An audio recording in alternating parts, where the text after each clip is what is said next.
چلتا جاتا ہے اور پھر آخر پانجنت سے ہوتا ہوا یہ دریائے سندھ میں داخل ہو جاتا ہے. یہ دریائے ستلج کا تو ایک یہ راؤٹ ہے.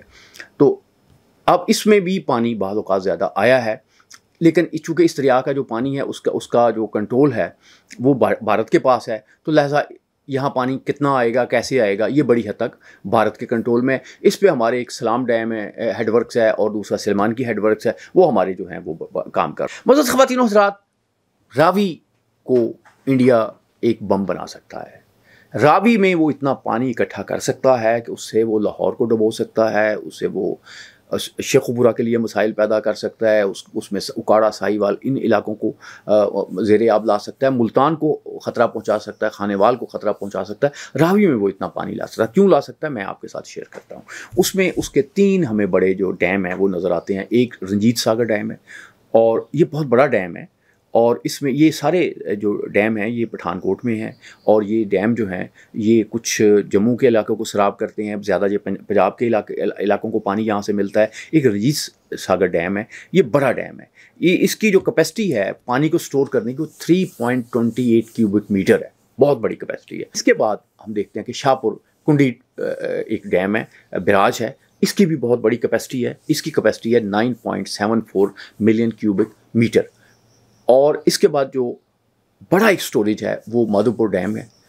یہ تھوڑا سا پہلے ہے، یہاں سے یہ پاکستان میں راوی انٹر ہوتا ہے. یہ تینوں جو ہیں یہ پٹھان کوٹ کے علاقے میں ہیں. اور ایک اچھی بات تو میں آپ کو یہ کروں گا کہ راوی کے پانی کو جس طرح سے انڈیا استعمال کر رہا ہے، اس سے پاکستان کو کچھ سیکھنے کی بھی ضرورت ہے کہ لیکن یہ پانی کا یہاں اتنا زیادہ سٹوریج ہو سکتا ہے. اور اس سے یعنی آپ یوں سمجھیں کہ تینوں جو ہیں یہ تینوں ڈیم اسی خطے میں علاقے میں بنا کے، ایک تو مجبوری ہوگی انڈیا کی کہ وہ یہیں بنا سکتا ہے، اس سے اوپر نہیں بن سکتے ہوں گے، لیکن ایک خطرہ بن گیا ہے. پٹھان کوٹ کے جو ڈیم ہیں اور سٹوریج ہیں جو پانی کا، وہ پاکستان کے لیے خطرہ بن سکتا ہے. یعنی راوی کا پانی جو ہے وہ ایک بم میں تبدیل ہو سکتا ہے. یہاں پہ بہت زیادہ پانی جو ہے وہ اکٹھا کر سکتے ہیں، اور اس پانی کو وہ پاکستان میں یکدم اگر پھینکتے ہیں تو پاکستان میں بڑا سیلاب آ سکتا ہے. اس سے نارووال متاثر ہوگا، لاہور متاثر ہوگا، شیخ پور متاثر ہوگا. یہ سارے علاقے جو ہیں یہ بڑے متاثر ہو سکتے ہیں. اس سے یہ بڑی ایک سوچنے والی بات ہے کہ اگر، کیونکہ اب اپنے طور پہ انڈیا یہ سمجھتا ہے کہ اس کی بائنڈنگ نہیں ہے، نہ وہ پانی کو روکے، وہ پانی کو بطور بم کے استعمال کر سکتا ہے. ہو سکتا نہ کرے، ہم بھارتیوں سے امید لگاتے ہیں کہ وہ اتنی نہیں کریں گے، یہ انتہائی اقدام نہیں اٹھائیں گے. کیونکہ اس سے جب آپ پوری دنیا کو یہ پتہ چلے گا نا کہ بھارت نے اس کو بطور پانی کو جنگ کے طور پہ استعمال کیا ہے، تو بھارت کی جو پہلے ایک امیج ہے پوری دنیا میں وہ خراب ہو جائے گا. وہ ایک تو بھارت میں بہت سے لوگ ایسے ہوں گے کہ آپ پانی کو بم مت بناؤ، اس کو روکیں گے. ایک تو یہ بات ہے. دوسری بات یہ ہے کہ پاکستان کو بہرحال اس کے متعلق سوچنا ہے، اس کے متعلق اقدامات بھی کرنے ہیں.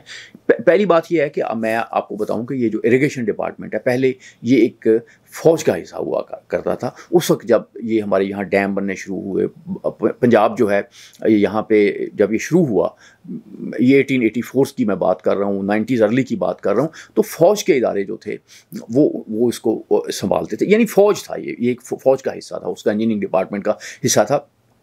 یہ پنجاب ساگا جو پرکاش ٹونڈن کی کتاب ہے اس میں اس کے متعلق بڑا اچھا انہوں نے اس کا تذکرہ کیا ہوا ہے. تو ایک تو یہ کہ تھوڑا اریگیشن ڈپارٹمنٹ کو تھوڑا سا ایکٹیو ہونے کی ضرورت ہے کہ اس کی پانی بھارت کی راوی کا پانی جو ہے اس کو جو اکٹھا کرنے کی کیپیسٹی ہے وہ کتنی. ابھی مونسون کا موسم شروع ہو جائے گا، دریاؤں میں پانی جو ہے زیادہ آ جائے گا، ڈیموں میں پانی جو ہے اکٹھا ہونا شروع ہو جائے گا. کتنی کیپیسٹی ہے اور اس کے بعد کتنا ڈیمیج ہو سکتا ہے. اور اگر بھارت پانی چھوڑتا ہے تو پھر ہم اس پانی کو کہاں ہم جو ہے وہ اتار سکتے ہیں. یعنی بعض اوقات آپ یوں سمجھیں کہ ان علاقوں میں یہاں پانی نہیں ہے، آپ وہاں پہنچا سکتے ہیں. یعنی ڈائیورشنز آپ کو ایسی بنانی ہے پانی کی جو اگر بھارت چھوڑتا ہے تو آپ اس پہ عمل کر سکیں. یہ ایک جنگی بنیادوں پہ پاکستان کو اس پہ عمل کرنے کی، اس پہ سوچنے کی ضرورت ہے، کیونکہ یہ ایک بڑا خطرہ بن سکتا ہے. بھارت اس کو استعمال کر سکتا ہے، کیونکہ جس طرح سے کیا اس سے ضرورت ہے، اس کو پتہ ہے کہ مودی اپنے دورہ اقتدار میں تو ڈیم نہیں بنا سکے گا، یہ تو اس کے لیے پاسبل نہیں. لیکن جو اس کی کیپیسٹی ہے راوی میں، خاص طور پہ اس کی جو کیپیسٹی ہے وہ پاکستان میں وہ اس سے کوئی پاکستان تباہ نہیں ہو جائے گا، لیکن پاکستان کے سسٹم کو خراب کرنے پہ وہ ایک اٹیک کر سکتا ہے.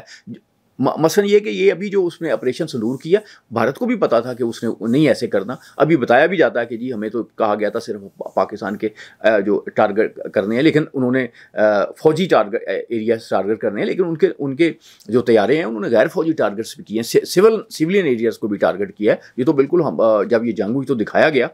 تو اب یہ اس پہ جتنی بڑی تباہی آ سکتی ہے وہ انڈیا، مودی کا دماغ سوچ سکتا ہے. میں بھارت کے دماغ کی بات نہیں کر سکتا، میں مودی کے دماغ کی بات کر رہا ہوں، میں بی جے پی کی دماغ کی بات کر رہا ہوں. وہ اس طرح کی کچھ شرارت سوچ سکتا ہے.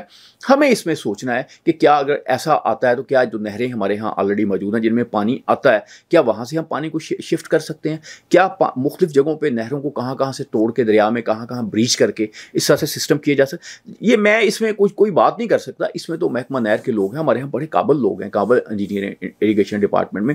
انہیں جو فوج کے ادارے ہیں اور دوسرے ادارے ہیں، انہیں ان کے ساتھ مل کے جو انجینئرنگ ڈپارٹمنٹس ہیں ایک پلان کرنا ہے کہ اگر بھارت کوئی ایسا اقدام کرتا ہے تو آپ اس کو کیسے آپ نے کاؤنٹر کرنا ہے. اور کیا اب یہ بھی بات ہے، کیا ہم ایسے بھی کہہ سکتے ہیں کہ اگر یہ ڈیم جو ہیں، یہ جو 3 ڈیم بنے ہوئے ہیں اس پہ راوی پہ، یہ اگر پاکستان پہ میں پانی اکٹھا کر کے اسٹوریج کرنے کے لیے استعمال ہوتے ہیں تو کیا ان ڈیموں کے خلاف پاکستان کو کوئی کارروائی کرنی چاہیے؟ اس کے امکانات پہ غور کرنا ہے اور پھر دنیا کو یہ بتانا ہے کہ بھارت یہ کر سکتا ہے، بھارت ایک آبی جارحیت کر سکتا ہے، کیونکہ وہ تو کرتا رہتا ہے.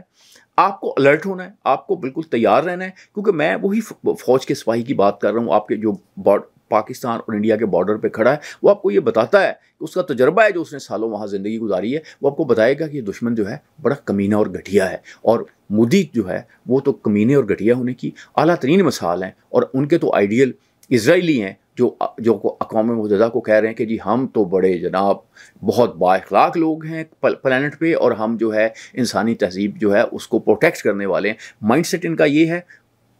یہ پاکستان کو غزہ بنانا چاہتے تھے. یہ کبھی بھی اس کو نریندر مودی کو سمجھنے کی کوشش کریں تو آپ یہ سمجھیں کہ اسرائیلی حکمران کیسے سوچتے ہیں. نریندر مودی جو ہیں وہ اسی طرح سے سوچتے ہیں، اور وہ جو اس نے کہا تھا نا کہ گھٹیا سی کاپی ہے ہمارے بلاول بھٹو صاحب نے، اس میں بڑی ایک ڈیپتھ تھی بات کی. تو اور جو کچھ ہو رہا ہے وہ اس کی تصدیق کر رہا ہے. اللہ آپ کا حامی و ناصر ہو.